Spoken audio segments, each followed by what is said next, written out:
मराठा आंदोलक मनोज जरांगे पाटील आज पुन्हा एकदा पत्रकार परिषद घेणार आहेत। जरांगे पाटील आणि भाजपचे आमदार प्रसाद लाड यांच्यात 22 मे रोजी अंतरवली सराटीमध्ये प्रदीर्घ चर्चा झाली होती।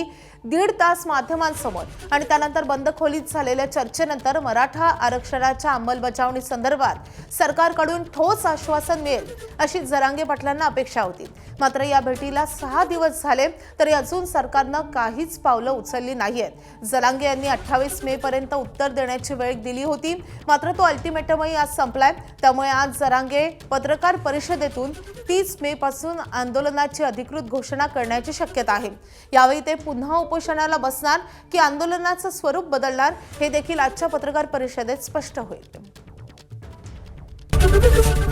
एबीपी माझा, उघडा डोळे बघा नीट।